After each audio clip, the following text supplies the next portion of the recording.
Галимжан Гыйльманов. Албастылар.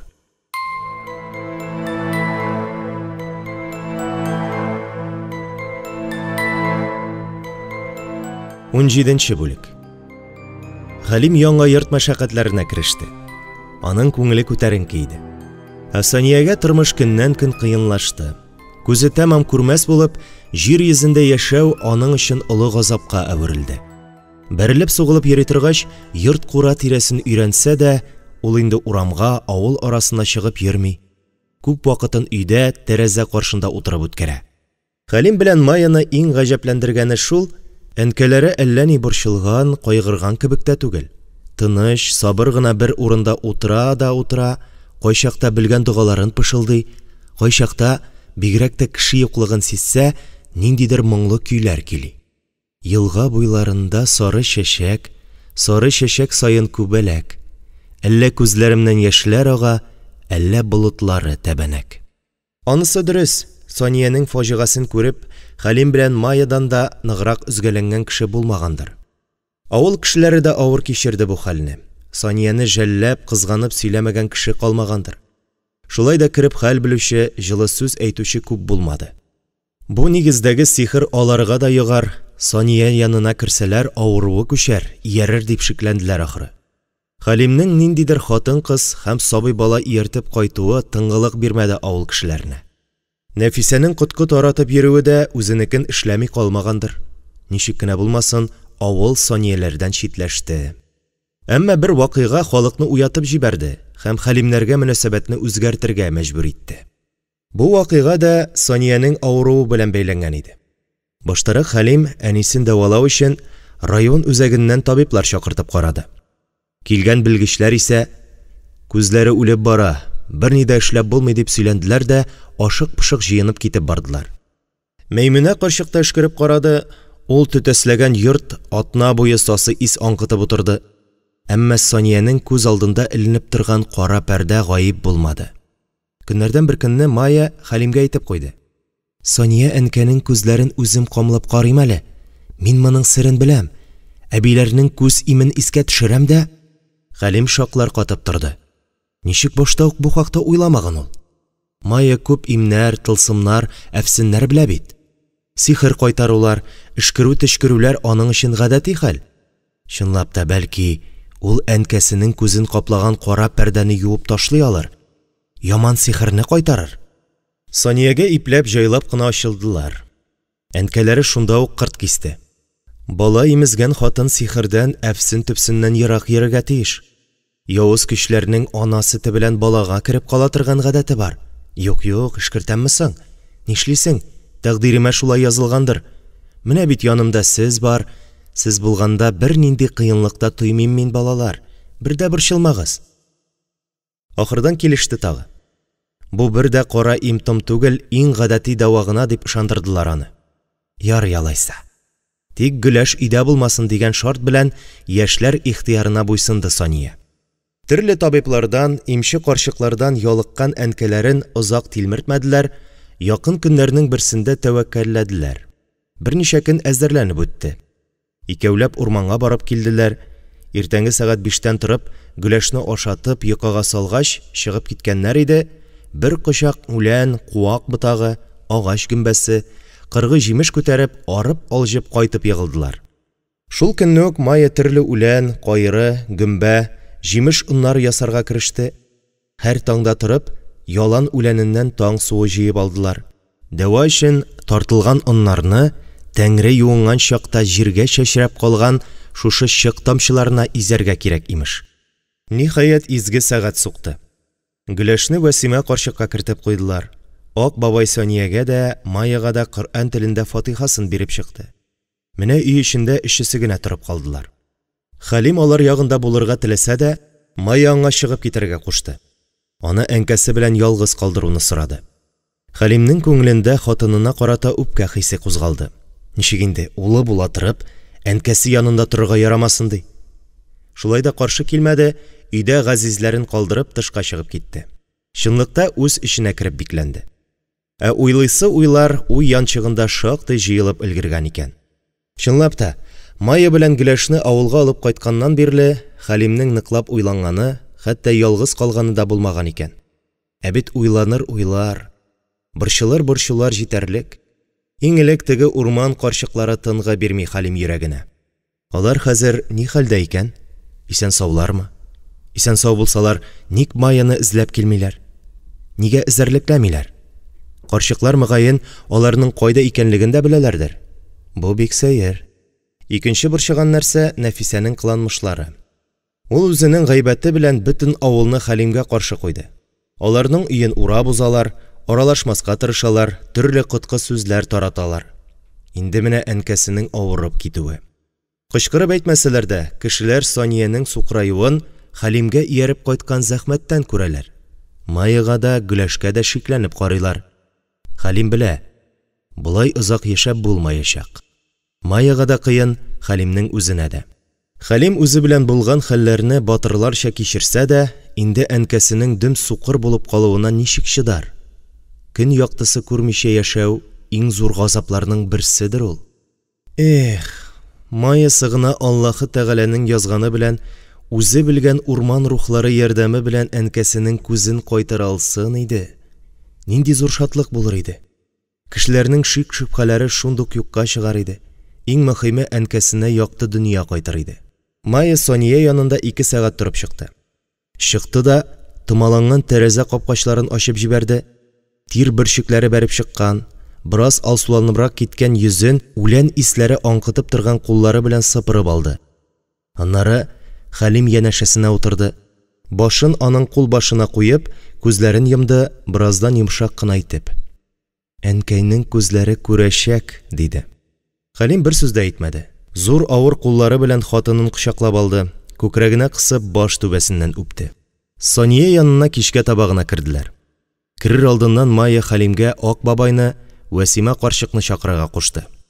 Бер төркем кеше үй эченә килеп кергәндә, Сония йоклый иде әле. Түр түшәктә яткан әнкәсен Хәлим баштарак танымый торды. Аяк эченә җитүле аппак күлмәк киеп яткан Сония бу минутта аның күзенә изгеләрнең изгесе булып күренде. Йөзе дә аппак, күзләренә капланган тасма да ак төстә иде. Һәр кем әнә шул ак тасмага төбәлеп тукталып калды. Гүя Сонияның язмышы, юк, бу үй эчендәге һәр кемнең язмышы шушы тасмадан торгандай тоелды.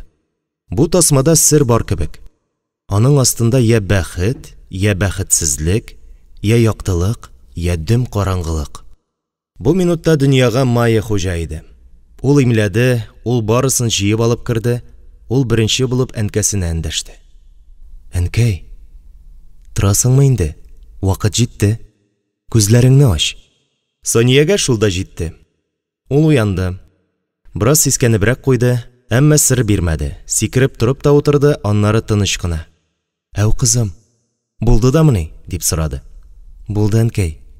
Хәзер күзләреңне ачарсың, яме? Майя Сониянең күзләрен каплап торган ак тасманы читкә алып куйды. Әйдә, аш инде. Әнкәй, күзеңне аш. Кызым, ачарга куркам бит. Барысы да әйбәт булыр. Аш күзләреңне, әнкәй, курыкма. Ашым микән? Ул күзләрен йомган килеш уң кулын алга сузды. Улым, бир әле кулыңны. Синең кулыңны кан тибешеңне тоясым килә. Хәлим үрелеп сак кына әнкәсенең кулын үз учына алды. Алды да, аш әнкәй күзләреңне. Күңелем сизә. Барысы да әйбәт булыр. Майя да шулай ди. Хәзер балам. Хәзер ашам. Шул вакыт Сониянең йомык күзләре дертләп калтыранып китте.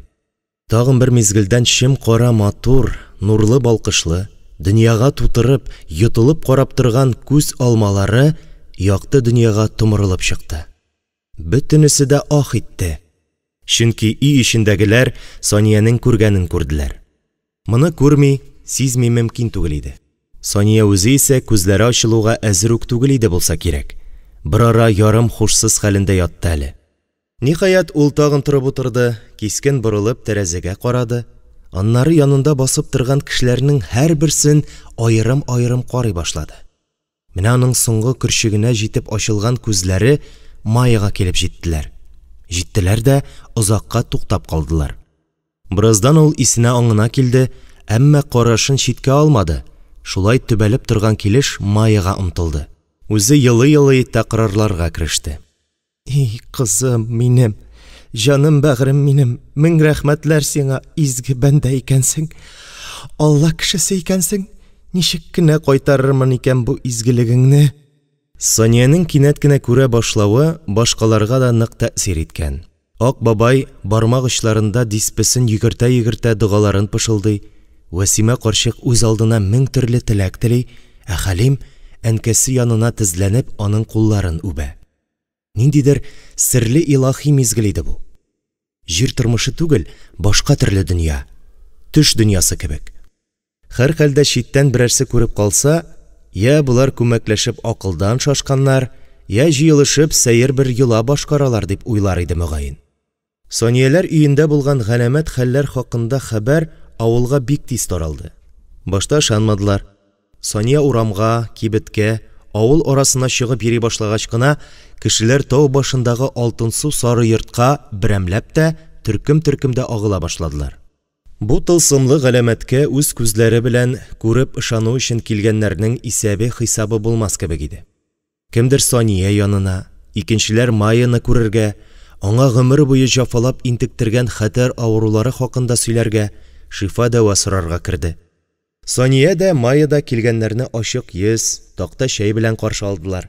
Озаклап сөйләшеп утырудан да тайшанмадылар. Майя кайбер авыруларга шундук ярдәм күрсәтте, киңәшләр бирде. Кайберләренең өйләренә үк барырга, чирләрен шунда дәваларга риза булды. Чынлап та, бер атна үтмәгәндер, Майяның шифалы кулы авылдагы тагын берничә авыруны аякка бастырды. Хәтта үлем авыруы тигән Мөсәллим карт та, таягына таянып булса да, капка төбендәге эскәмиягә чыгып утыра башлады. Хәл үзгәрде. Моңа кадәр сагайып, читләшеп яшәгән авыл халкы өчен Сонияләр йорты берничә көн эчендә дөньяның үзәгенә, галәм кендеге урнашкан изге урынга әверелде. Бу хәл бер шатландырды, бер сагайтты Хәлимне. Шатлануы аңлашыла, ә менә сагаюы Майя хакындагы хәбәрләрнең тирә-якка бик тиз таралу белән бәйләнгән иде. Шомланырга, сагаерга сәбәп тә бар. Майяның тылсымлы шифасын эзләп, күрше-тирә авыллардан ук килә башлаганнар иде шул. Авылда Майяга мөкиббән китмәгән бер генә кеше калгандыр. Нәфисә генә. Ул Майяның тылсымлы шифасын да каршы юнәлешкә борып җибәргә тырышты. Өй борынча кереп, ул сезне шулай үзенә карата да, соңыннан хәтәр афәткә юлыктыра, сак булыгыз, дип кисәтеп тә йөргән диләр. Хәлим урынлы шомланган икән. Майяның халык арасындагы даны буйлап таныш урман карчыклары Кампәрлегә бик тиз килеп җиттеләр.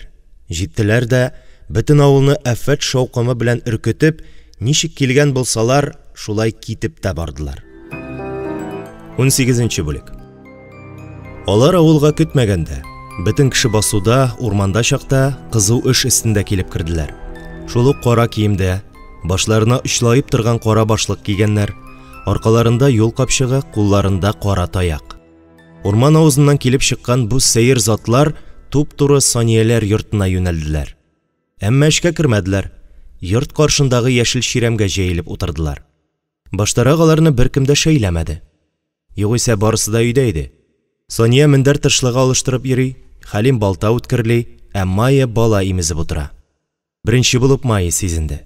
Аңа кинәт әллә нәрсә булды. Ул баласын көчләп диярлек күкрәгеннән айырып, читкә алып куйды. Тораташ булып каткан килеш урыныннан торды, туп-туры түр тәрәзәгә карап китте. Акбуз пәрдәнең читен күтәреп карады. Бу юлы да сәер тотты ул үзен. Пәрдәне күтәрә башлавы булды, шундук ябып та куйды. Ул бик хисләнгән, дулкынланган иде. Шул иләс-миләс хәлендә өй эченә карап басты да, юкка матур иреннәре арасыннан «Килделәр» дигән бердән-бер сүзне кысып чыгарды. Барысы да аңлады. Ниһаят көткән кунаклар килде.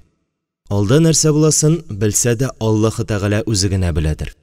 Сония йөгереп барып, ишекнең келәсен төшерде, тәрәзәләрне томалап куйды. Аннары гына үз алдына сөйләнгәндәй, бер кая да чыкмыйбыз. Торырлар да китеп барырлар, диде. Аның сүзләре белән килешкәндәй, Хәлим дә, Майя да Бер сүзен дәшмичә, гөләшне күтәреп мич янындагы тар сәкегә барып утырдылар. Сания ялгышты. Карчыклар китмәделәр. 1 сәгать узды, 2, 3 сәгать. Майя борчыла башлады. Хәлим дә бер туктаусыз ишекле түрле йөренде. Баланы үз кулына алган Сания дә күңеленнән белгән дугаларын ярдәмгә чакырды. Нидер сизенгән кебек, кинәт гөләш елый башлады. Шул бала тавышы барысында хәл итте ахры. Майя җәһәт кенә торып чыгарга җыена башлады. Хәлим берничә мәртәбә җан тавышы белән «Майя, Майя!» дип караса да, хатын үзенекен итте. Беренче төнне үк Сания биргән бөтиләрен күкрәкчәсе эченә урнаштырып, яулыгына 7 түйен төйнәп, шайтан шуны чишеп интеккәнче зәхмәт кагылмый янәсе, ишек катына юнәлде. Хәлим дә аның артыннан омтылган иде, Майя шып туктатты. «Юк, сиңа ярамый. Әбиләр минем белән сөйләшергә телиләр. Борчылма, берни булмас. Алар элеккеге түгел инде. Теге яңгыр шаукымы көчләрен нык бетергән. Мин моны сизәм». Шулай җилләнеп чыгып китте ул. Артыннан ишек кенә ухылдап калды. Сания да, Хәлим дә дәррәү тәрәзәгә ябырылдылар. Юкка борчылганнар икән. Урамда куркырлык берни дә булмады. Карчыклар Майяны үтә дә тыныч каршы алды. Читкәрәк китеп торган танышларын кабат очраткандай, әллә ни исләре китмичә генә сабыр гына сүз башладылар. Башта берсе сөйләде, аннары икенчесе. Урман ягына төртеп күрсәтә нидер аңлатырга кереште. Майя баштарак берни дәшмәде, сөйләшмәде. Икенче карчык түбән уч ягына ишарәли башлагач кына кулларын кискен җилпи-җилпи сөйләп китте. Хәлим аның сүзләрен ишетмәде, әмма төгәл аңлады. Сүз урман хакында бара. Кабат алып китмәкче булалар мәллә. Тагын нинди бәләләр юрап йөри икән бу албастылар. Хәлим кызу-кызу киенә башлады. Сания аның юлын бүлде. «Ярамый диде бит. Түз балам, хәзер китәләр алар. Күңелем сизә, китәләр. Чыгып бөтенесен дә бузып куюың бар». Чынлап та, теге урман затлары тагын бераз таптанып торганнан соң, Майя белән тиз-тиз генә хушлашып китү ягына кузгалдылар. Майя исә урман авызына кереп югалганчы аларның артыннан карап торды. Аннары ашыга-ашыга капкага юнәлде. Кергәч Майя барысында җентекләп сөйләр дип уйлаганнар иде, нык ялгыштылар. Хатын борчулы йөзен яшереп булашмады. Әбиләр минем белән хушлаштылар. Калганын сөйләмим. Вакыт җиткәч сөйләрмен әле, диде дә үзде. Кабатлап сорарлыкны калдырмады. Хәлим дә, Сания да башка төпшенмәделәр. Иң мөһиме барысы да исән сау, бергә. Тагын ни кирәк адәм баласына? Афат ияләре бер зыян салмыйча китеп барганнар икән, димәк, Аллаһы Тәгалә бүген үз бәндәләрен саклап калалды. Шул гына. Юк. Алай тиз генә котыла алмадылар алар бу зәхмәти карчыклардан. Майяның күңеленә ниндидер шом салып киттеләр алар. Шул көннән соң хатынының нык үзгәргәнен тойды Хәлим. Әллә ничек кенә үз эченә кереп бикләнде Майя. Авыл тормышына күнегеп, дәртләнеп яшигенә башлаган иде, тагын нидер булды. Сирәк көлә, озак уйланып утыра, берничә мәртәбә онытылып китеп, баласын да кулыннан төшереп җибәрә язды. Иске йорт янәшәсендә салынып яткан яңа үй мәшәкатьләре дә оныттыра алмады аның күңел күкрәүләрен. Киресенчә, Майя бу мәхәббәт йортка сәерсенеп, хәтта шымланып, кешеләрне тирләй йота торган дию пәриенә карагандай үтеп китә. Хәлим тәмам аптырады, нишләргә белмәде. Жаны үрсәләнүенә түзә алмыйча, ялгыз башын алып урманга чыгып китә торган булды. Берничә мәртәбә ишеп исереп кайтты. Бер көнне ул Нәфисә янына барды. Кыюлык өчен бераз төшерде дә, авылның тап уртасындагы үзәнлектә урнашкан таныш йортка китте. Яшь чагында бу йорт юлын ул күп таптады. 8нче сыйныфтан башлап, һәр кич Нәфисәсен озата төшә иде. Башта авыл читенә чыгалар, берәр нарат яисә каен төбендә сыенышып, серләшеп утыралар да, акрын гына авыл уртасына төшәләр. 10нчыда укый башлагач, көзге җылы көннәрнең берсендә беренче мәртәбә үбештеләр. Мәхәббәтеннән, сөю хисе шаукымыннан тәмам исереп кайтты Хәлим. Таңга кадәр йокламыйча, уйланып, әсәрләнеп ятты. Киләчәген күз алдына китереп, елмаеп көлеп ятканын әле дә хәтерли ул. Нәрсә булды соң ул чактагы Нәфисә белән? Нигә булай булды бу? Нәрсә өчен төште соң аңа бу газаплар? Бу урман афәте, Нәфисәнең кияүгә чыгуы, майын очратуы, гөләш. Нәрсә, ни өчен? Хәлимнең аракы томаныннан әйләнебрәк торган башында барысы да буталды. Караңгы төн пәрдәсен йыртып, Нәфисәләр капкасына килеп төртелгәч кенә айнып киткәндәй булды ул. Керергәме, юкмы? Кабул итәрме? Теләсә нәрсә әйтеп куып чыгарса? Инде бикне күтәреп, капка рәшәткәсен эшкә төртәм дигәндә генә зиһененнән бер уй сызып үтте. Ә бит Нәфисә монда яшәми. Ул бит ир хатыны, аның йорты бүтән. Уттан өреккәндәй кулларын капка тактасыннан тартып алуын сизми дә калды Хәлим. Шунда ниндидер эчке бер тойгы Хәлимгә: Нәфисә монда, кире китмә, бар, кер, ул монда, дип әйткән кебек булды. Һәм Хәлим бу тойгыга ышанды. Хәзер керәм, бераз гына, бер мизгелгә генә тукталып хәл җыеп торам да, дип күңеленнән генә җавап та бирде әле. Менә ул ишек алдына үтте, ян тәрәзәгә якын килеп үрелеп эчкә карады. Пәрдә читеннән өй эче күренеп тора. Әнә Тәскирә апасы йөреп ята, урын җир түши, Нәфисә күренми. Әнә ул. Карават өстенә асып куелган чаршауга чорналып тын калган. Буш өстәл өстенә караганда тораташ кебек катып тора. Нәрсә хакында уйлый икән ул бу минутта?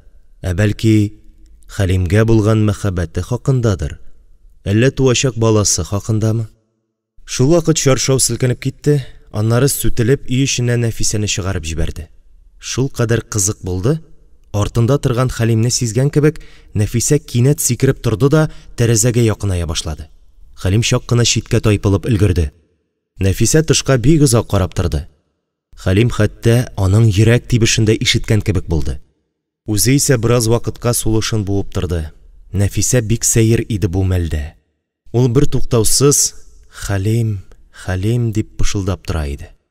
Менә ул тәрәзәдән кубарылып китте дә ишеккә юнәлде, аннары ашыгып, кабаланып, веранда аша ишек алдына чыгып китте. Хәлим исенә килгәндә, Нәфисә тышкы ишекнең келәсен күтәреп булаша иде инде. Караңгыда тиз генә таба алмадымы, шактый озак булашты ул. Хәлим шушы берничә мизгел эчендә урынын алыштырып өлгерде. Тәрәзә яныннан тайпылып китте дә, 2-3 сикрүдә якындагы утын өеме артына пусты. Ул килеп кенә чүгәләде, ишек келәсе яңгырап ачылып китте дә, аннан Нәфисә атылып чыкты. Хәлим! Хәлим тәмам айнып җитте. Тукта, Нәфисә аны эзли түгелме соң? Тик каян белеп алды соң әле ул Хәлимнең монда булуын? Каян сизенде? Чынлап та, күңел сизенә микән әллә? Әнә бит ничек үзгәләнеп эзләп йөри Нәфисә Хәлимне. Хәлим! Хәлим! Нәфисә артыннан әнкәсе килеп чыкты. И кызым, тилерәсең бугай инде шул Хәлим дип. Бөтен авыл көлә бит үзеңнән. Әйдә кер. Я берәрсе ишетеп калыр. Әнкәй, монда ул, якында гына. Белеп торам, сизеп торам аны. Хәлим! Хәлим! Хәлим, кайда син? Хәлим! Каян килеп монда булсын ул? Хатыны, баласы, әнкәсе янындадыр. Монысы Тәскирә тавышы. Юк, ул монда бүген, минем янда. Мин аны тойдым, йөрәгем, җаным белән тойдым. Бераз тынтыргач өстәп куйды. Теге сихерче хатыны баласын ние белән дөмегә шәгәле бер. Дөмекмәсә, үзем дөмектөрәчәкмен. Нәрсә сөйлисең син, кызым? Авызыңнан җил алсын, алай димә. Язмыш, тәкъдир дип тиктер, шулай дисәң җиңелрәк була ул. Әнкәй, берни аңламыйсың син, берни тоймыйсың. Мин бит Хәлимсез яши алмыйм, беләсеңме шуны? Мин барыбер үземне китәм аны. Кеше җаны кыеп булса да үземне китәм. Тәүбә дигән кызым, әстәгъфирулла дигән. Бар юнсез бала, афәт чакырып торма, өйгә кер. Карыныңдагы балаңнан уялар идең ичмаса. Хәлим ничек кайтып җиткәнен дә белми. Аның зиһен тубалында бердән-бер аек уй шәбәләнде. Майысын, баласын, мең газаплар белән яуланган мәхәббәтен мәңге ташламаячак ул. Шул мәхәббәтен яклап утка, суга керәчәк, җанын да, гомерен дә кызганмаячак. 19-нчы бүлек. Газаплы тормышта тагын бер атна узды. Майы һаман ачылып китә алмады. Карчыклар киткәндә ничек уйчан булып калган булса, шул яман сулыктан айнымады. Киресенчә, Үз күңеленә ныграк кереп бикләнде, елмаю, көлү, рәхәтләнеп гәпләшү, сөйләшү дигән нәрсәне онытты, башка дөнья кешесе булып яши бирде. Хәтта яңа йортка күчү сөенече дә аның йөзендәге һәм җанындагы сагыш галәмәтен юып ташлый алмады. Хәлим хатынының бу халәтен карчыклар сихренә юрады. Әмма ул шуны да ачык чамалый. Бу сихер генә дә түгел иде. Урман албастылары Майя күңеленә ниндидер шомлы хәбәр салып киттеләр ахры. Әлегә Хәлим сорарга кыймый. Булай да үз җанын йөдәтеп, үрсәләнеп яшәгән Майяны борчырга теләми. Әллә нык кына бер сөйләшеп, аңлашып караргамы? Юкла. Бераз көтәргә кирәк. Майяның ачылганын, дөньяга йөз белән борылган чагын көтәргә кирәк. Шулай борчылып, эчтән сызып яшәгән бер вакытта Сонияләргә Ак бабай килеп керде. Ул бик мөһим хәбәр китергән, дөресрәге 2 хәбәр. Сония балам, авылга хәтәр сүз таралган, керми булдыра алмадым, дип сөйләп китте карт керәкрешкә. Ак бабай, нәрсә сөйлисең син, нинди хәбәр ул? Нинди дип, бик начар хәбәр шул. Үзе өй өчен күзләпме күзли? Яшьләр өйдә юкмы? Юк иде шул, бакча тирәсендә булашалар. Сония кызым, халык телендә шундый сүз йөри. Имеш тәскирә Нәфисәсе Майяны үтерергә тели. Хәтта Хөрәсән шулагын яллап та карамакчы булган. Тегесе бу хакта салмыш баштан ычкындырган. Кеше ышанмаслык хәл бит. Үтерәм, демектирәм, Хәлимне үземә кайтарам дип әйтә ди. Тәүбә дигән Ак бабай, нинди кафир сүзләр сөйлисең син? Нәфисә булып, Нәфисә ничек итеп кеше үтерсен ди? Дошман сүзе, шайтан шаярудыр бу. Сония ах-ух килеп, ишекле түрле йөренә башлады. Үзе туктаусыз сөйләнүендә булды. Әгәр бу сүз дөрес икән, үз башына җилкенә ул хатын. Бала табар вакыты җиткән, ә тәкъдиргә каршы сүз сөйләп йөри. Булай булса, барыбер баласы аркылы килер. Менә шул. Икенче хәбәрем нәкъ шул хакта. Нәфисәне тулгак тота башлаган, ә баласы туарга теләми ди. Аркылы килгән имеш. Нәкъ өстенә бастың кызым. Ходай каргышы төшкән аңа. Башка бер нәрсә дә түгел. Күрше карты чыгып киткәч тә, Сония шактый вакыт исен аңын җуеп утырды. Аның башына сыймый иде. Ничек инде алай? Кеше үтерү хакында бара бит сүз. Юктыр, шайтан коткысы гынадыр. Алай дисәң, нык үзгәрде соңгы вакытта Нәфисә. Тәскирәнең килүе дә юкка түгелдер, аптыраганнан кергән инде ул мискин. Ак бабай китергән шомлы хәбәр хакында Хәлимгә әйтмәскә булды Сония. Барыбер ышанып бетә алмады ул аңа. Гайбәткә, дошман сүзенә кайтарып калдырырга тырышты. Шулай да бер җаен китереп, Хәлим белән икесе генә калган сәгатьтә әлеге шым пәрдәсенең бер читен күтәреп куйды. Улым, мәе кая китте ул? Иртәннән бирле күренгәне юк. Бер хәл булмагандыр бит? Юк, әнкәй, юк. Иртән үк аст урамнан Мәдинә апа килеп алды. Малайлары төне буе кызышып, саташып чыккан. Шуны имләргә китте. Нишләптер озактырды бүген. Бик каты авыру булды ахры. Хәлимкәем, моннан соң үзең генә җибәрмә. Ул бит әле ныклап күнегеп тә бетмәгән авылга. Аннары төрле кеше бар, юри дә бер хәл кылып куярлар. Әнкәй, нигә әле син бүген сәер сөйләшәсең? Кем тисен аңа? Майя дөньяның бәгыреннән үзелеп төшкән бер Худа бәндәсе. Күреп торасың бит, кешеләр хәзер үз итаны чакырып кына торалар. Шуннан куркам да инде балам. Гел ялгыз йөри бит. Урман тамагына кирип торган авыл урамында кем очрамас? Җитте инде, әнкәй. Юк нәрсә сөйләп башны катырма әле. Бәлә чакырып вакыт уздырып утырмыйк. Эшләр булай да баштан ашкан. Әнә мич чыгарасы бар. Хәлим сүзен тамамлый алмады, ишектән Майя килеп керде. Бик сәер иде ул. Чырае мич йөзе кебек аппак, күзләрендә шым, хәтта курку. Ул артыннан ишекне дә ябып тормыйча йөгереп килеп, Хәлимнең киң күкрәгенә капланды. Үтерәбез диде бит. Көннәрең санаулы калды. Урманыңа улак диде. Кем әйтте? Кем үтерә? Нәрсә сөйлисең син, Майя? Мәдинә апалардан кайтканда бер исерек юлыма аркылы төште. Шул әйтте. Кем соң ул? Белмим. Беренче күрәм.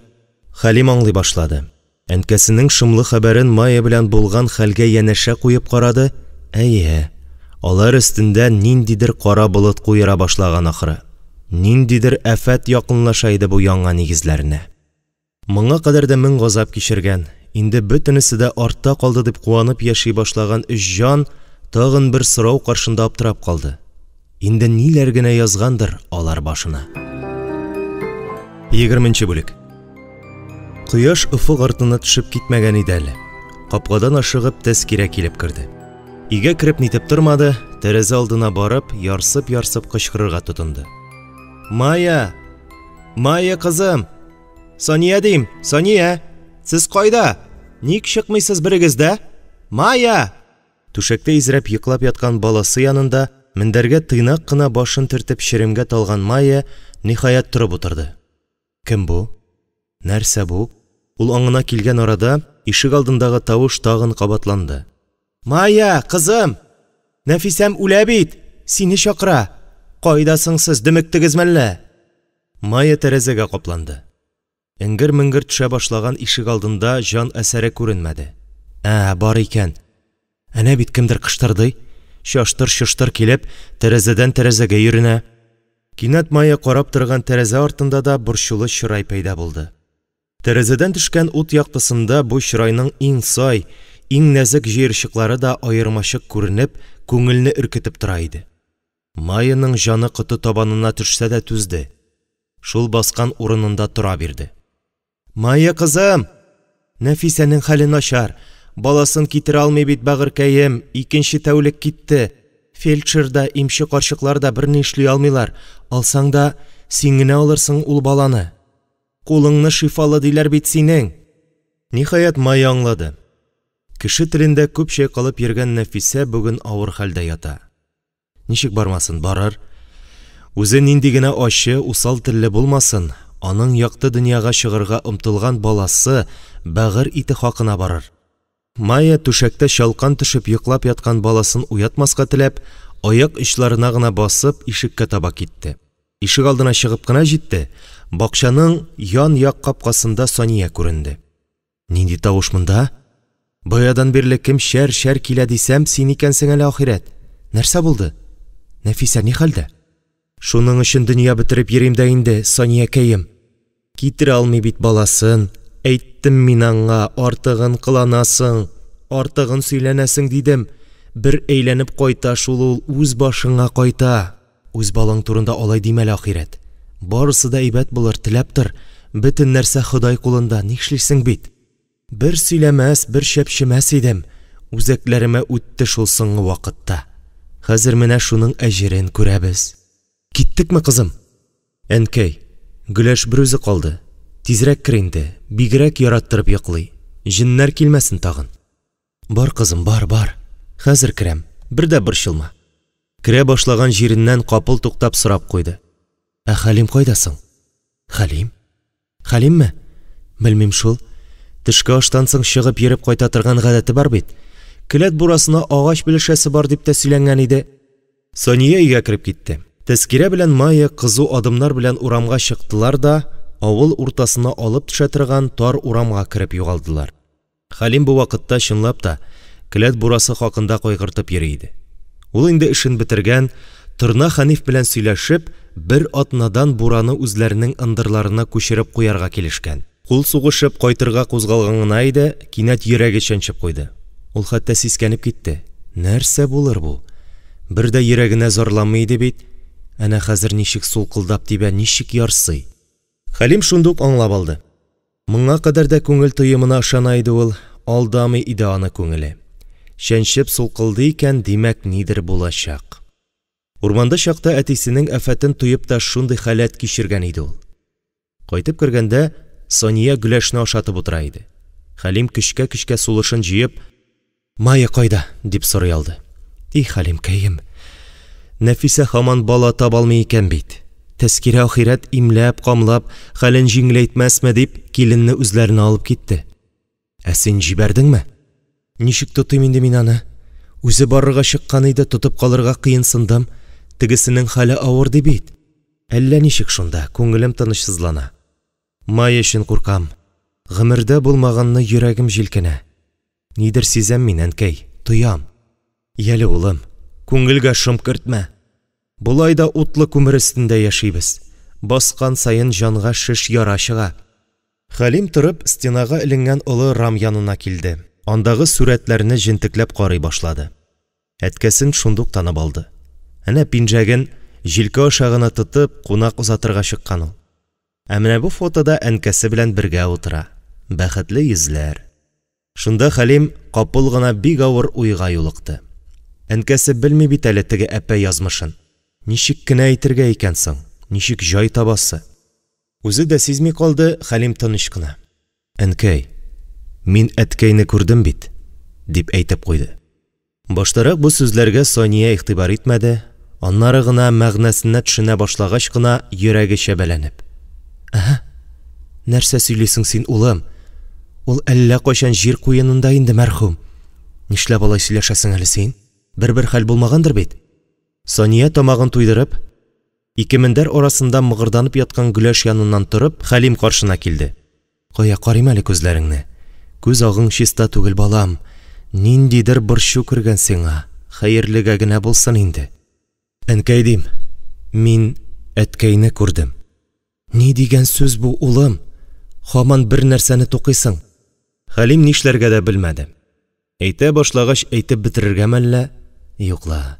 Әлегә әйтергә ярамый. Тынычлана башлаган ана күңеле тагын борчу гамгә чорналсынмы? Тагын җан сызу, изгәләнү, бергәләнү, күз яше түгү башлансынмы? Күрдем шул. Төшемдә күрдем мин әткәйне, дип әйткәнен сизми дә калды Хәлим. Сония балкып елмаеп җибәрде. Шул елмаю аның йөзенә куна башлаган шым пәрдәсен юып та төшерде. Өстәлгә кайнар аш килде. Ана белән ул шикердәшә кичке ашны ашадылар. Алдагы эшләр хакында гәпләшеп алдылар. Олыларча авыр сулап йоклап яткан Гөләшне уятмас өчен ярым пышылдап кына сөйләштеләр. Ә Гөләш барыбер уянды. Бердә булмаганча тынгысыз борчулы иде ул бу минутта. Бала йөрәге иң сизгер йөрәк диләр бит. Ул мөгаен ниндидер бәла, афәт якынлашуын тоеп борчылгандыр. Әлбәттә, Сония да, Хәлим дә хафага калдылар. Әмма бу хакта бер-берсенә сиздермәскә тырыштылар. Сония дәшми-нитми генә өстәлен җыештырып куйды да маллар арасына чыгып китте. Хәлим Гөләшне көрәк куллары белән күкрәгенә кысып, ярсып көйли башлады.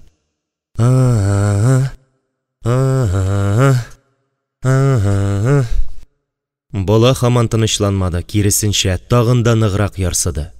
Хәлимнең түземлеге чигеннән чыкты.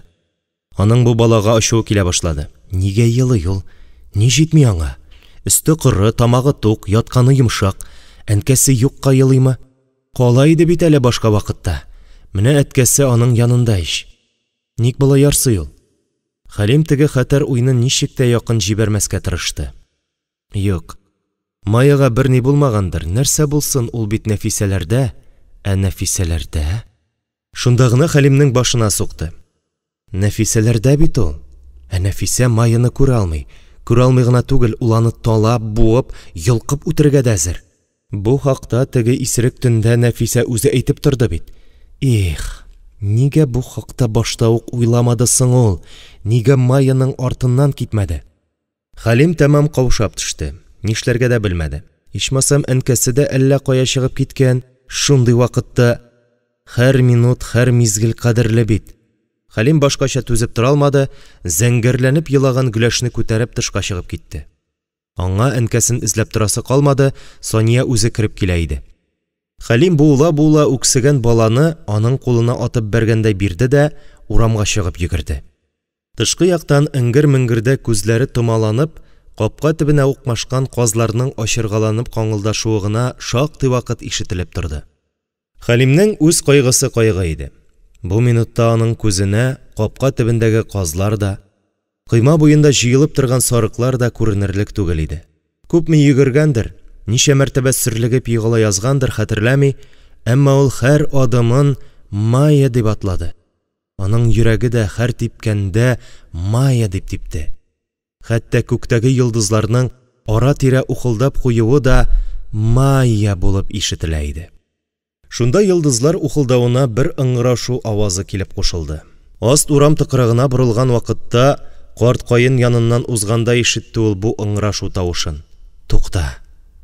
Нинди тавыш булды соң әле бу? Таныш тавыш. Майя? Майя? Майя! 21-нче бүлек. Тәскирә белән Майя ашыгып килеп кергәндә, Нәфисә тирәсендә 3 карчык кайнаша иде. Кем аның маңаен сөртә, кем түшәген рәтли, кем шифалы үлән сулары әзерләп тора. Шунда ук яшь кенә табибә өстәл артында нидер язып утыра. Күрәсең, ул инде Нәфисәдән өметен өзгән, карчыклар да әллә ни борчылмыйлар кебек. Майя аңлап алды. Өйдәгеләр дә, табибә хатын да, имче карчыклар да аны көткәннәр. Әнә бит ничек яктырып ачылып китте йөзләре. Ләкин өйдәгеләрнең шатлыгы озакка бармады. Майя аларның барысына да чыгып китәргә, өйдә Нәфисә белән икесен генә калдырырга кушты. Менә ул хәлсез, ярым хушсыз яткан Нәфисәгә күзен генә төшереп алды да, кулындагы төенчеген чишеп җибәрде. Кешемир яулык эченнән төрледән-төрле им-том әйберләре, камчы сихерче әсбаплары кыйлды. Ул үз янында бер генә кешене, Тәскирәне генә калдырды. Әмма анысы да мичкә ут үрләтеп җибәргәч, казанга су тутыргач чыгып китәргә тиеш булды. Майя үзенең бөтен сихере, тылсым кудрәте, кыскасы, җаны тәне белән Нәфисәгә ябырылды. Галиҗәнәп табигать каршында, Худа, Тәңре, Алла, Раббы каршында укучы күңеленә ничек якын, шулай кабул итсен. Майя кулының тылсымлы көче хакында язып тормыйм. Анысы яшерен эш, илаһи кудрәт эше. Шулай да 2 сәгатьтән соң Тәскирәләр өенең бала елавына түзә алмыйча, шүгеп, сагайып, басылып калганлыгы хакында дәшми калу мөмкин түгел. Бала тавышына сискәнеп, Нәфисә үзе дә исенә аңына килде, тәмам уянды. Әмма ул әле бик хәлсез иде. Тыштан Тәскирә, аңа ияреп имче карчыклар килеп керделәр дә Майяга булышырга тотындылар. Калган бөтен эшне карчыкларга калдырып, Майя ихатага һава суларга чыкмакчы булды. Юк, тиз генә чыгып китә алмады әле ул. Нәфисәнең йөрәккә үтәрлек итеп, җан авазы белән ыңгырашуы Майяның юлына аркылы киртә булып ятты. Майя! Майя кирәкмени кызым? Хәзер чакырам, хәзер. Мең рәхмәтләр аңа. Үз телләрең белән рәхмәтеңне әйт, яме? Майя Нәфисәнең баш очына килеп басты. Майя, кайтма. Сиңа кайтырга ярамый. Тәскирә бу сүзләрне начарга юрады. Эй бала, тагын саташа башлады бугай инде. Майя тынычрак иде. Кайтыйм инде мин. Минем дә өйдә балам бар бит. Син борчылма. Монда сине карап бетерерләр. Әнә бит туп шикелле балаң туды. Сөйнеп кенә ят. Китмә, Майя. Ни сөйлисең син, Нәфисә? Миңа кайтмыйча ярамый. Ярамый. Нәфисә тагын хәлсезләнде. Бер үк сүзне кабатлый башын читкә алды, йөзен чытып башын чайкый башлады. Я, тынычлан инде, кызым. Менә тәгәрәп торган малай таптың. Әнә бит ул ничек имеп ята. Нәфисәне тынычландырып калдылар. Майя әйберләрен төйнәп ашыгып чыгып китте. Өй алды тәрәзәсе ягыннан үткәндә дә әле Нәфисәнең «Китмә, Майя, ярамый, харап буласың» дигән сүзләре ишетелә иде. Майяга кайтмыйча ярамый. Өйдә аны гаиләсе, Гөләше көтә. Инде югалтып та бетергәннәрдер. Ашыгырга кирәк. Әллә ничек, төне дә шомлы, караңгы, йолдызлар да сирәк. Әнә бит бүген алар бөтенләй күк йөзендәге кара болытлар хөкемендә калганнар. Майяның уйлары кабат Нәфисәгә әйләнеп кайтты. Китмә диме? Хаман үз 90 бу хатынның. Шушы авыр хәлендә дә Хәлимнән көнләп ята. Әнә, кайтма дип күздә ачырмый бит. Тагын нәрсә диде соң әле ул? Майяның хәтерендә ишек алдында чагында тәрәзә аша ишетелгән тавыш яңгырады. Харап буласың. Нигә алай дип әйтте икән Нәфисә? Нигә харап булырга тиеш әле ул? Кинәт Майяның күңелендә вакыт тузаны куна башлаган хатирәләр яңгарып ачылып китте. Әле күптән түгел генә йорт каршындагы ширемлектә әбиләр белән булган сөйләшү яңгырды. Авыл уртасындагы йорттан чыккан хатын сине харап итәчәк. Тик аңарчы бу хатынның гомере синең кулда булачак. Кара аны. Әлеге хатынның Нәфисә булуын шунда ук аңлап алды Майя. Тик бу минутта нинди зыян салалсын ул? Әнә хәлсез, буынсыз килеш ятып калды бичара җан. Исән сау гына булсын инде, бәлки, бала тапкач акылга утырыр, теләсә нәрсә сөйләп йөрмәс. Майя уйлый башлаган уйларын тәмамлап, төйнәп бетерә алмады, якындагы тыкрык караңгылыгыннан бер олы таш очып чыкты да, нәкъ чигә турысына килеп тиде. Аның ах итеп гөрселдәп җиргә ауганын беркем ишетмәде дә, күрмәде дә. Тыкрык авызыннан тагын авыр-авыр ташлар очып чыга башлады. Алары да җирдә бургаланып, сыргаланып яткан гәүдәнең әле кул-аякларына, әле сөткә тулышкан күкрәгенә тиеп, үзләренең кара эшләрен башкардылар. Баштарак Майя йөз битен капларга тырышып карады, эшен, күкрәкләрен яшәргә маташты. Әмма ниндидер зәхмәти көч ярдәме белән тыкрык артыннан очып килеп торучы ташлар артык зур иде шул. Майя бик тиз аңын югалта башлады. Хәлсезләнеп, кулларын йөзеннән шудырып төшерде. Шалкан ятып, тынсыз, хәрәкәтсез калды. Әмма җаны чыгып җитмәгән иде әле аның. Ул кай төше беләндер теге караңгы тыкрык авызыннан пәйда булган ике исерек бәндәнең янына килүен, аны әйләндереп каравын, хәтта аларның сөйләшүен дә аерымачык тойды һәм ишетте. Дөмеккән бу. Хәзер Нәфисә безне бер ай буе сыйлаячак инде. 22-нче бүлек. Гөләш елаудан туктамады. Сания ниләр генә эшләмәде. Сөт җылытып китерде, манный боткасын, марлыга салып имезлек итеп биреп карады, уенчыклар шалтыратып өйдә пәри туе кузгатты. Әмма Гөләш буларның берсенә дә игътибар итмәде. Бер кызарып, бүртенеп, бер күгәреп, зәңгәрләнеп тамак яруында булды. Бала тавышына күршедән Вәсимә карчык керде. Әллә баланың үзен генә калдырганнармы дип торам. Бигрәк каты елый, күтәне чыкмасын, тотып кара әле, ише катмаганмы? Юк, бер дә авырганга охшамаган. Анасын юксынып елый ул. Майя Нәфисәнең тулгагын җиңеләйтергә киткән иде. Тәскирә үзе килеп алды. Мискенкәем. Тәскирәнең ул кызы авылга бер бәла булды инде. Бөтен тирә-юньне сасытты. Хәзер үзе шуның җафасын күрә. Баласы жәл, ире жәл, бигрәк тә Тәскирә жәл. Аларның бер гаебе дә юк бит. Анысы шулай инде. Җиңел генә котыла алсын иде дә бит. Бала китергән хатын яхшы якка үзгәрүчән була. Нәфисә дә үзгәрер әле. Гел булай чыгымчылап йөрмәс. Майяны әйтәм, бер дә үч сакламаган, киткән тагы. Тәскирә бик ялынып сорады шул, нык үтенде. Балам, иртәме соңмы, әдәм баласы үз насыбына тиенә ул. Вәсимә абыстай әйтте диярсең. Майя да үз изгелекләре өчен игелек күрәчәк әле. Шул вакыт урам капкасы шыгырдап ачылды. Кем булыр? Гөләш бер мәлгә елаудан туктады, хәтта сулый торган сулышын буып куйды. Икенче мизгелдә ул тагын да ачыргаланып еларга тотынды. Сания Гөләшне Вәсимә карчыкка тоттырып ишеккә юнәлде, әмма ул ишекне ачып чыгып 2 адымда атлый алмады, ах-вах итеп кире килеп керде. Аның артыннан 2 беләгенә җансыз, тынсыз Майяны салган Хәлим күренде. Гөләш кайгысы бетте. Вәсимә карчык та, Сания да Хәлимгә, аның кулында канга батып яткан Майяга ябырылдылар. Китте елаш, китте агзар. Хәлим Майяны ипләп кенә түшәккә салды. Аның күзләреннән хатынының җансыз гәүдәсенә, ап-пак булып катып калган йөзенә бер туктаусыз яшь ага. Шунда Майя ыңгырашып куйды. Кергәннән бирле бер сүз дәшмәгән Хәлим, ниһаять исенә аңына килеп, дивана кеше шикелле башын түшәккә бәрә-бәрә сөйләнергә кереште. Майя, нәрсә эшләттеләр сине? Кем тиде, я әйт? Кемгә ярамадың? Кемнең юлына аркылы төштең син, ә? Кай җирләрең авыртасың, бәгърем?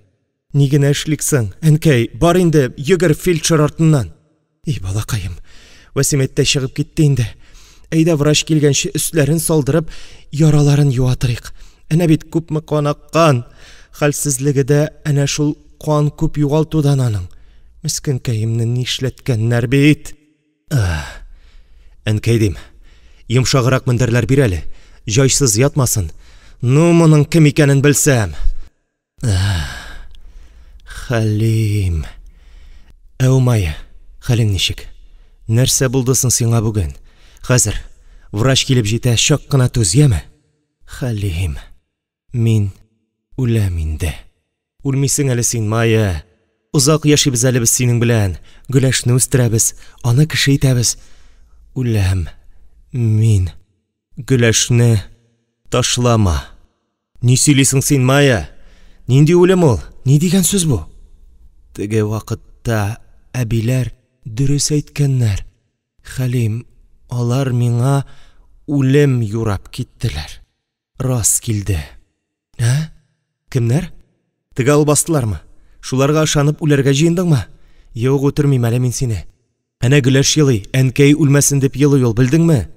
Хәлим үзе сөйләнә, үзе Майяның кулларыннан, йөзеннән сыйпый, күзләреннән бер туктаусыз яшь ага.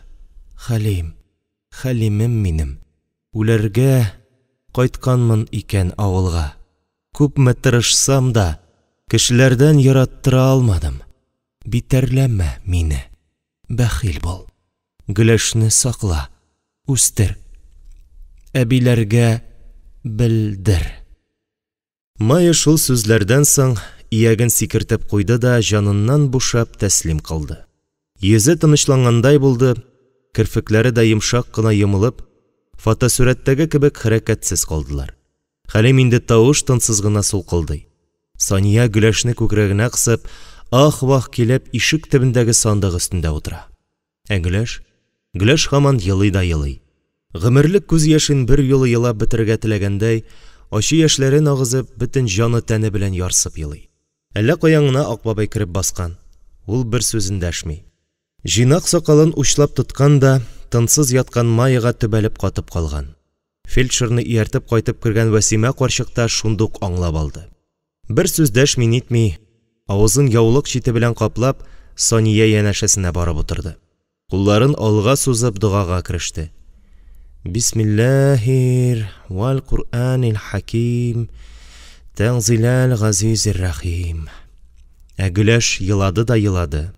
Анасының үлемен сизенеп, ятимлектә ачы язмышын тоеп елады ул. Бу тавыш бала тавышы гына булмыйча, бәлә кайгы тавышы да иде. 23-нче бүлек. Нәфисә малай тапты. Әмма ул баласын кабул итә алмады. Юк әле, башта ул аны имиенә авызлыкландырды, тик менә хикмәт. Майяның үлгәнен ишеткәч, баласын якын җибәрмәде. Тәмам акылдан язган кыяфәттә мендәр түшәген кыйный-кыйный хәлдән тайганчы шәбәләнде. Аны хәтта бәйләп куярга мәҗбүр булдылар. Майяны бөтен авыл күмде. Нәфисә үз түшәгендә саташып бәргәләнеп ятты. Тәскирә аның янында калды. Тагын 2 җан көеге бармаган икән каберстанга. Бу 2 бәндә авылның каршы як-ягына урнашкан дуңгыз абзары артында, сасы тирес базында менә 2нче көн инде аракы чимерәләр. Айнып бетә алмыйлар. Шушы чибен уясында бераз артларын туңкайтып яталар да, айный башлагач тагын шешәләренә ябышалар. Каберстандагы кешеләр үзләрен бик сәер тоттылар. Бер-берсенең күзләренә туры карый алмый изаландылар. Һәркем үзендә ниндидер гаеп, кичереп булмый торган гөнаһ тойды. Кешеләрнең җаны таш булып катты, күңелләре гүя асыл хакыйкать каршында мәңгелеккә ябылган кебек булды. Күпләргә Кампәрле авылы якты дөньяның калган өлешеннән аерылып, кителеп төшкәндәй, заман кыясыннан кителеп, вакыт упкынына очкандай тоелды. Гомердә булмаганны зиратка хатын-кызларны да керттеләр. Хәлим каберне үзе казыды, ләхетне үзе куйды. Еламады. Мышкылдаша башлаган хатыннар ягына бер генә карап алды. Тегеләр шундук шым булды. Ак бабай дин кушканның барысында башкаргач, хатынының җансыз гәүдәсе каршында басып торган Хәлим янына килде. Тыныч кына. Хушлаш инде, диде. Хәлим кызыл балчык иеме алдына тезләнеп, маңгаен шул салкынча таучыкка терәде. Аннары кинәт кенә башын калкытты да, кабер өстенә бармагы белән тырнап, албастылар тамгасын төшерде. Башта аркылы чалыштырып 2 сызык сызды. Аннары бу аркылы-торкылы сызыкларны буҗра белән әйләндереп алды. Шул тамгага бераз карап торды да, үз алдына теш арасыннан гына «Соңгы тамга» дип, авыр сулыш белән әйтеп куйды. Гөләшне күтәргән Сания белән Хәлим зираттан иң соңгы булып чыктылар. Сания ара-тирә күзләрен сөрткәләп ала, Гөләш тыныч. Саниядан күрмәк, ул да дәү әнисенең күзләренә үрелмәкче. Юлда баланы Хәлим үзенә алды. Ул инде тәмам тынычланган, хәтта артык тыныч. Бөтенләй ишенә кереп бикләнгән. Әйтерсең, дөнья белән тоташтырган ишекне ябып бикләп куйганнар, ә ачкычын Майя үзе белән алып киткән. Игә килеп керү белән Хәлим сөт сорады. Әнкәсе, әнә шунда, мич куенындагы чүлмәктә бар. Шуннан алып эч, дисә дә, Хәлим һаман үз сүзен тукыды. Әнкәй, яңа сауган сөт эчерик әле Гөләшкә. Аңа хәзер сыер сөтенә күнегергә туры киләчәк. Сания шундук кабаланып, каударланып, көтүдән калдырылган, көне буе абзарда мөгрәп басып торган сыер янына чыгып китте. Хәлимгә шул гына кирәк иде. Ул тиз-тиз генә җыенды да, кулына беренче эләккән киемне төенчеккә төйнәп, бераз ризык алып, аларның барысында тузып, ямалып беткән юл капчыгына тутырып, аркасына киде, аннары Гөләшне беләгенә салып урамга чыгып китте. Капкадан килеп чыгуга, угры карак кебек як-ягына каранып алды. Тирә-юньдә кеше юклыгына ышангач, эре адымнар белән урман ягына китте. Сания зур чүлмәктә күбекләнеп торган яңа сөт алып кергәндә, Хәлим урман тамагына төшеп бара иде инде. Ул әнкәсенең «Улым!» дип ачыргаланып, көяләнеп кычкыруын да, шушы иңрәүле тавыш белән бергә күзләреннән якты дөнья сүрәтенең юыла баруын да белерлек хәлдә түгел иде. 24-нче бүлек. Урман юлыннан берәү бара, дөресрәге икәү баралар. Берсе әзмәвердәй ир-ат, икенчесе сабый бала. Ул әле сөйләшә белми, шатлана, кайгыра да белми. Ул елый гына белә, тагын елмая көлә белә. Менә әле дә ул йокы аралаш елмаеп бара. Әткәсенә елмая, урманга, бөтен дөньяга елмая. Елмаеп калсын, аның алда елыйсылары күп әле. Әнә әткәсе киресенчә көлә. Юкла, шулай елый икән ул. Үзе көлгән кебек, ә үзе елый. Күзләреннән тамган яшь бөртекләре баланың битенә тамып, аны татлы йокысыннан уяталар. Бала мыгырдана-мыгырдана боргаланып ала да, тагын йокыга тала. Бираздан тагын елмая башлый. Урман юлы озын, хәвефле. Урман дөньясы үзе тагын да куркынычрак. Анда кара көчләр, убырлар, албастылар, шүрәлеләр яши. Кара рухлар гомер сөрә. Ә кешеләр дөньясы. Кешеләр дөньясы хәвефле түгелмени? Кешеләр дөньясы тагы да хәвефлерәк әле. Шулай булмаса, сабый бала күтәреп барган бу ир авылдан кара урманга качмас иде. Кешеләр дөньясында албастылар юк. Алар үзләре албасты, убыр, шүрәле, угры. Тик алар бу хакта белмиләр генә. Белсәләр, үзләреннән үзләре гайрәтләре чигеп, йөрәкләре ярылып үләр иде. Шулай да күк йөзендә кояш бар. Урман куенында чишмә бар. Чишмә буендагы таллыкта кошлар сайрый. Талгын җилдә аланлыктагы кыңгырау чәчәкләре дулкынлана-дулкынлана үз биюләрен бии. Күбәләкләр оча. Димәк, бу дөнья бөтенләй үк өметсез түгел әле.